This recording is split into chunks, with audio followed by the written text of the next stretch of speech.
Welcome back, everyone.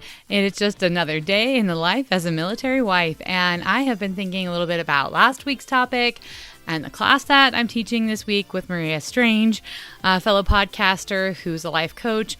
And there's some stuff that we've hit on or that's been talked about in the class that I really appreciate, and they're techniques that have helped me a lot. So we're going to explain those today, specifically brain dumps. That's what I want to cover.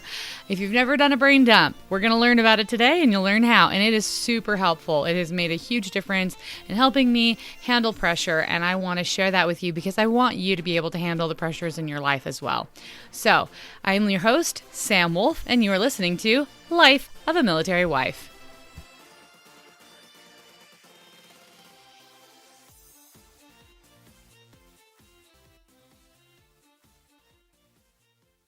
Okay, so going back to last week's topic a little bit, I made the mistake of watching Encanto with my kids. So of course, we've watched Encanto like 5 times. So now I've got it stuck in my head, including all the songs. Yay.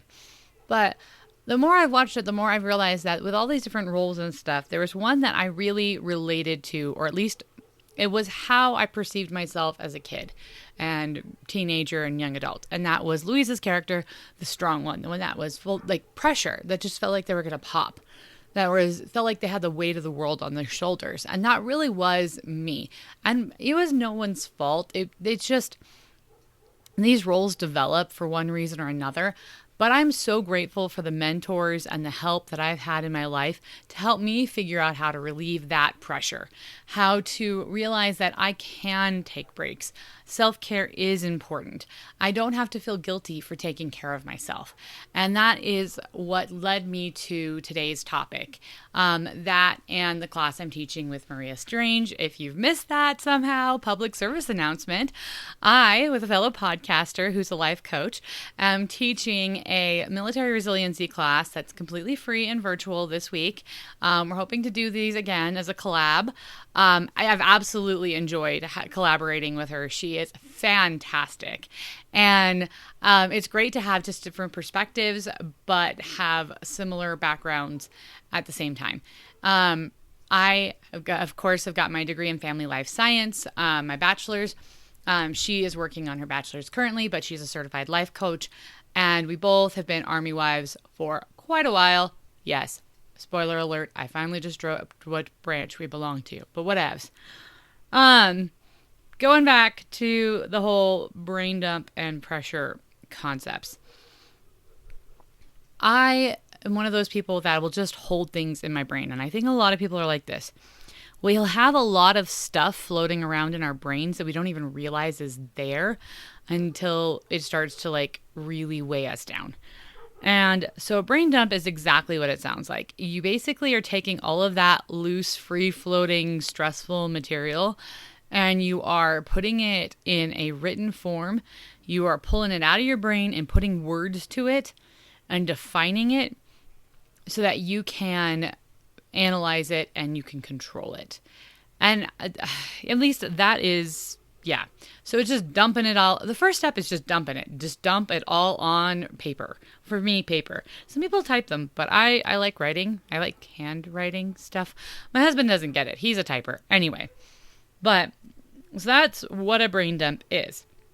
How you do it. So there are two, in my opinion, there are two major categories of brain dumps. There's organizational brain dumps where you've got a lot on your plate that you just need to kind of organize, like responsibilities and stuff. And then there's emotional brain dumps. And emotional brain dumps are like all of the ness that you feel about life, the universe, and everything, and quantifying all of that. So, and I handle both these different types of brain dumps differently. And I want to approach both of them so that you kind of get an idea on where you can go with these brain dumps yourself. So organizational brain dumps, for me, first things first. Pen, paper, just sit down.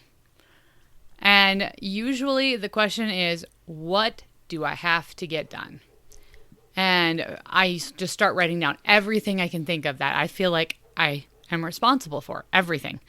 And I don't exclude even the little things or the big things or the things that maybe I don't think are important. There's no analyzing at this stage. At this stage, you just put it all on paper. And after you put it all on paper, and that can take a while. Like literally, I have had 2 pages of a brain dump at one point because I just had so much in my brain. Which is probably why you should do them more regularly than I do, but I digress. Anyway, so once you get it all down on paper, that takes a lot out of you. So reward yourself and walk away for like 5-10 minutes, not too long, and take a break. Take a breather. But you have to come back. So it's not like okay, I wrote it down, I'm good. No.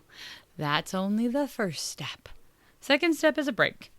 Now, when I'm doing an organizational brain dump, and I will go through this whole process with emotional in a little bit, but when I'm doing an organizational brain dump, what I do once I've got it all listed out is I start breaking it down into categories. Now, in researching this topic for the podcast, I realized the way I break it down has a name. And I'm sure I was taught it at some point by someone, but I'd forgotten. And we'll get to that soon enough because the name is actually really on point. So I break down the first thing into the important, urgent to do, like the things that need to get done. And like need to get done ASAP. And then the next, I identify the things that need to be planned. They are important, but they're not urgent. I have time to accomplish those tasks. The next group is not important, but urgent. These are things that I don't maybe need to do myself, but do need to get done by someone. And those are the things I delegate. And then the last things are the things that are not important and not urgent. And that's why I said you write down everything. Write down everything in your head because at this phase, you will start to eliminate. And that is what that fourth category is called, eliminate. You get rid of or let go of things that just aren't a priority. So a couple weeks ago, we were getting ready for the trip that I told you, just needed to take a break. And I did a brain dump. And I had a whole list of things I wanted to do and needed to get done and whatever. And there was one thing on the list. And I realized it was not important and it was not urgent. It was something I wanted to do, but it was not going to happen before we left town. And that was go get a pedicure. And so I very sadly had to scratch that off my list. And it was off my list. And then I got down to visiting family before we left to our part of the vacation. And my mother-in-law was like, oh, no, we can go do that now. We got time. So it ended up coming back onto my list, but it was something I had to let go in the moment because it was not urgent and it was not important. And honestly, taking it off my list in the moment actually took some stress off of me because it freed up time to take care of things that mattered more to me. Not that I don't love my pedicures, but it wasn't the highest priority at the time. So that's one of the factors. Ironically enough, though, I've always kind of broken things down like this, and I guarantee it's because someone at some point taught it to me. Little did I know where this format of structuring priorities came from. It is called the Eisenhower matrix. Yes, Eisenhower, as in that Eisenhower, as in Dwight D. Eisenhower, as in, oh yeah, the Supreme Commander, Allied Forces Europe, and former President of the United States? Yes. This is a system he came up with to help him organize what needed to get done. And considering Supreme Commander, Allied Forces Europe, I can guarantee that man had quite a few things on his plate. And so the fact that he came up with a system to help him organize what he really needed to do himself and what he could pass on to others and what he could just let go. Yeah, it shows his organizational skills, and I really think it was a very brilliant move on his part. And obviously, he was a very successful person. So, case in point, probably works. I mean, it's helped me in my life, so of course, I already know it works for me. So, there are other people who structure their brain dump analysis in different ways, like personal, family, whatever, and that's fine. If you want to like color code it into like its sphere of whatever it falls into, go for it. I'm just telling you what has been the most effective for me is the Eisenhower matrix. But again, like I said, I've known people who have color coded it based on, what topic it is. So if it's work, home, family, whatnot. And that is totally acceptable. Do what works for you. All right, that gets me to and by the way, these priority or like to-do list or task-oriented brain dumps, I tend to just keep anywhere. I have a folder, like don't put these in your journal. Don't journal with this. This is not journaling, people. Not journaling, just so you know. But I actually have like a little notebook that I keep budgets in and packing lists and, that sort of tasky sort of home maintenance, whatever stuff. And that's usually where I put these types of brain dumps. So I have that type of brain dump in kind of a public place. And my husband stumbled across it a couple times and he's like, "What is this? You have a list of lists you need to make?" And I'm like, "Yep, because that is who your wife is. I make lists of lists. And it helps me stay sane." So, make your list of lists. It's all good.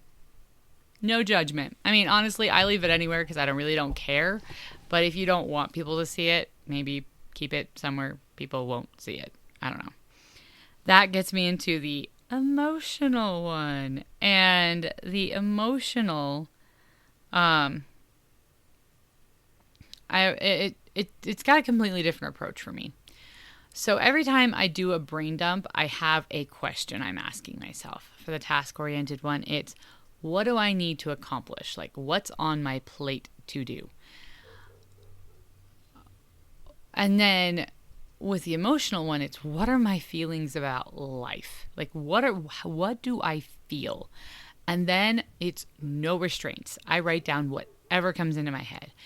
And there's no judgment either. Complete honesty about how I feel about life, the universe, and everything. Because sometimes we don't even know how we feel about things until we start trying to put them into words. And putting into words helps us to confine or contain or process it. Process those feelings and those emotions and those thoughts. And you know what? Some of those are not going to be true, and it's okay. Write down the things that you know aren't true, but you still think. And be just brutally honest. And this is where the whole referring to the class that we're doing was coming from. Because once you write all this, it's like, it's a little intense to have laying around. And so Maria mentioned that what she tells people is like, go ahead and burn it. Make it a burn journal. Write it all down, analyze it, and then just burn it and let it go. And I'm like, that's not a bad idea, especially if it's stuff you just need to let go, because there are lies we tell ourselves about ourselves. Like, especially as military spouses and moms, I feel like there's always this feeling like we should be able to handle more, or we should be able to do more, or whatnot. And that's not true. Sometimes it's just hard, and sometimes we are just doing our best, and that's not going to be perfect. Like, honestly, there have been days where my husband was deployed and we had sandwiches for dinner because that was what I could handle. The kids were fed. There was nutrition. Everyone survived. But that was where I was. I was just burned out. So those feelings that sometimes we're just not good enough, we need to write those down. They're not true, but we need to quantify them so we can let them go. Then again, especially with emotional, and this is the same second step as before, but it's really crucial with emotional brain dumps. Walk away. You just put yourself through a huge, emotionally grueling experience. Give yourself a breather. 5-10 minutes, set a timer, because, and I know this from experience, if you don't set a timer, you're not going to get back to it. You're just going to let it go, and you're not done. That was only step 1. Step 3, you go back and you organize things. And the way I organize my emotional brain dumps is into 3 categories. Things that are true but hard to handle. Things that are true but I don't know how to say this. Like true but less hard to handle? I don't know. Things that are true and I feel like I can handle. That's probably the best way to put it. So things that are true and I don't feel like I can handle. Things that are true that I feel like I can handle. And things that are untrue about myself. And the untrue ones, I just black them out. Like I just destroy them because they're not true. They're not true. And recognizing that they're not true and they have no power over me is liberating, super liberating. And then going back to the 2 true categories. The true and I feel like I can handle it, and the true and I feel like I can't handle it. And then with the true and I feel like I can handle it, I kind of set it aside because it's the easier one. And I do the next one, which is true and I don't feel like I can handle it. And I stop and I just explore. Why?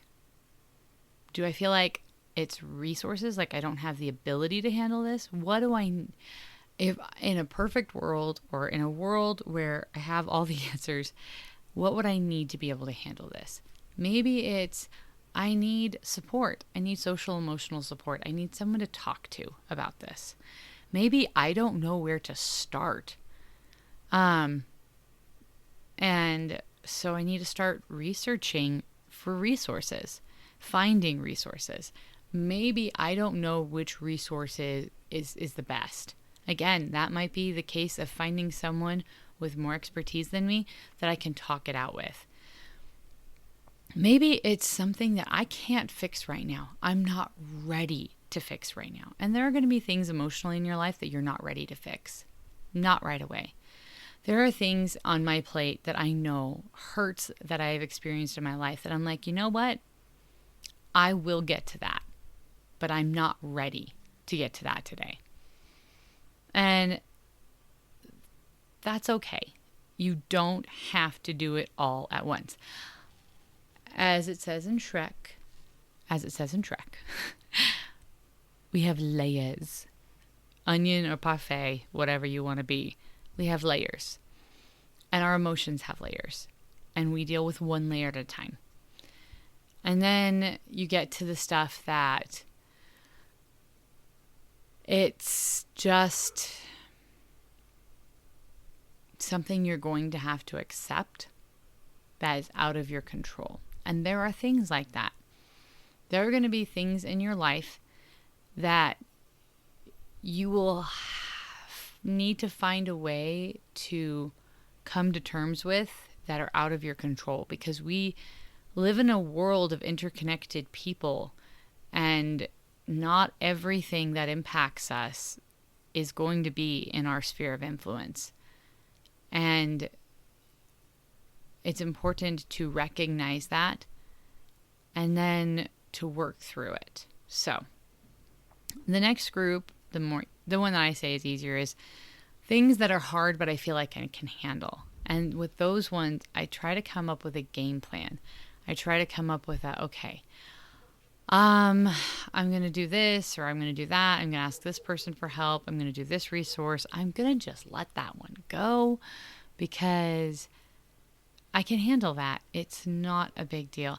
And sometimes things feel like a big deal when you have a lot on your mind. But then once you get them on paper and you can quantify them and you can see them and they are in words and they are defined, they lose their intimidation factor. And so what might have started off as being overwhelmed, once you look at it, you're like, oh, I got that. I know the answer to that. I know how to handle that. I've done that before. And it's less scary. And that is part of the reason why I think these emotional brain dumps can be super liberating. And I would go and rewrite the last two tasks separately in a place where you can privately refer back to them so that it's not floating around in your head and soul anymore. And then just burn the rest of it, because you can let that first category we talked about, the, lies we tell ourselves. Yeah, just let that go. Just let it go. Because there are so many things that we are told about ourselves that are just not true. And I feel like that is especially true just as mothers and women. Like, there are so many lies we get told that our kids have to be good at this, and our kids have to do this, and we have to do this. Like, we have to feed our kids all organic stuff and have it naturally sourced and economically friendly and carbon neutral. And I'm not saying any of those things are bad, P.S. Not saying that. All of those things are really great aspirations. But if you can't afford that, if you can't find that where you're living, if you're going to have to shop at like 10 different places and spend 10 times more, that may not be a reality for you. And oh my gosh, the whole competition of my kids doing this and their kids doing that and my kids should be, no, just don't go there. So basically, I hope, and this is where I really want to go with this, is there are things that we have piled up in our heads that are just floating around there that cause us stress and anxiety and pressure. And I experienced a lot of that as a kid and as a teenager and a young adult. The anxiety and the pressure that I felt to meet other people's expectations and to be the strong one and to fix other people's problems was overwhelming. And finally realizing that I don't have to do that. It's not a bad thing to be strong. Being strong is good. And it's not a bad thing to help people. But I don't have to feel guilty for saying no. I don't have to feel guilty for taking care of myself. And I don't have to feel guilty for setting boundaries that are healthy and not letting people walk all over me.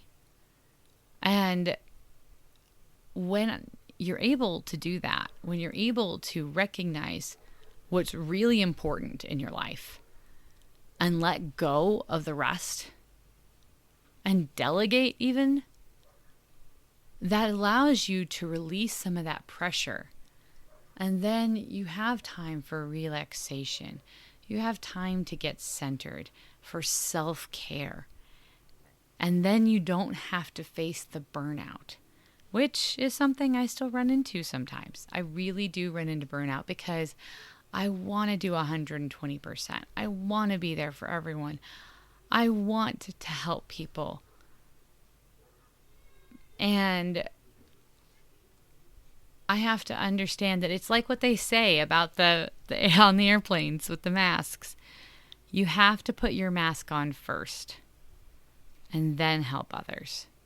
You have to make sure that you're functioning emotionally and mentally and physically before you can help anyone else. And that's one of the things that brain dumps help me do, is they help me with my mental health and staying focused on what my real priorities are and not getting overwhelmed by minutia, things that aren't important.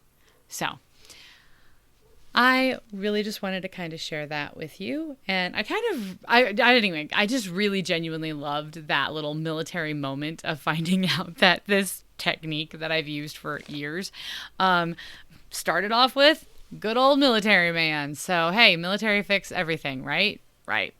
I can't get away from it. It's everywhere.